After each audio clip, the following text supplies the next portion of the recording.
Today we're going to be unboxing our Debra Audio DK7 mics. Let's take a look at them.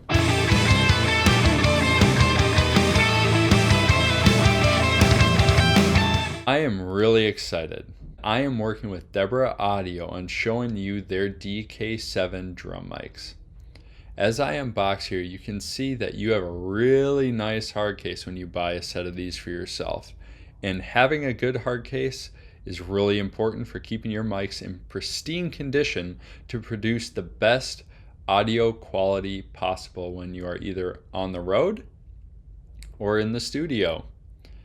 So let's open her up. I was so nervous getting this box because I was giddy but nervous because I wanted to show you guys an awesome product, one that I believe in, but I also want to give it to you in a good form. So here we go, unclipping it. Look at this.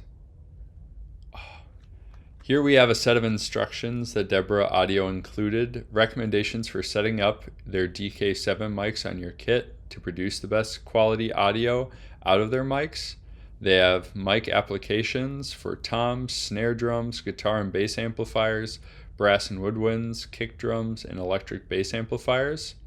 They have suggested microphone placement, distances and exact placements around the head or the different pieces of equipment or instruments you're playing with, and then the tone quality, what kind of sound you're going to get through the system from the placements.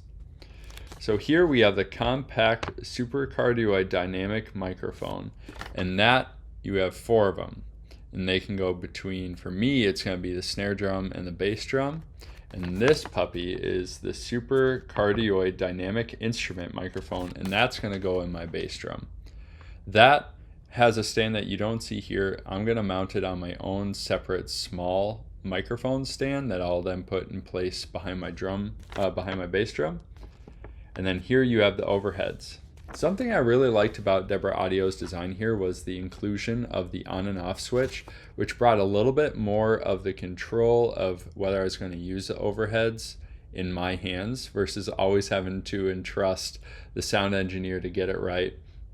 Playing for over 20 years, I know whether overhead needs to be used in an environment or whether it should be kept off, but I always enjoy the aesthetic of having it there, and I think it kind of excites people to see it because it feels a little bit more like a really established event. And there, here we have the clips for the overheads. I put them in there and they stayed nice and snug, which was really nice because I've had overheads slip off and hit my cymbals before, and that's just very disruptive during a concert. Then we have in here the built-in stand adapted featuring a dynamic locking system.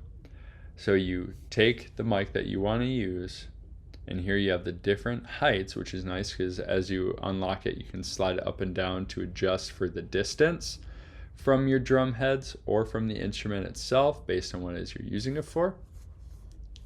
And then there on the microphone yourself, you have the ability to adjust the angle.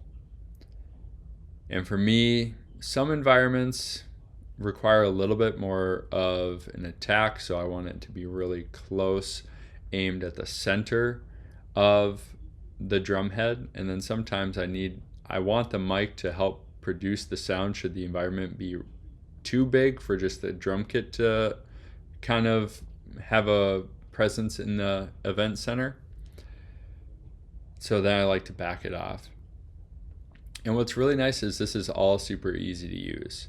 None of it is unuser friendly, but it was very simple to understand, get folded up and put back into the case and be able to mount on your kit when you take it out. I think Debra Audio did a fantastic job. Now, what I'm really looking forward to is getting to use these at more concerts and events. But for now, you definitely got my thumbs up here. Make sure when you're putting them away, you pack them nice and tight to keep them safe for your next event. Let's go, Debra Audio.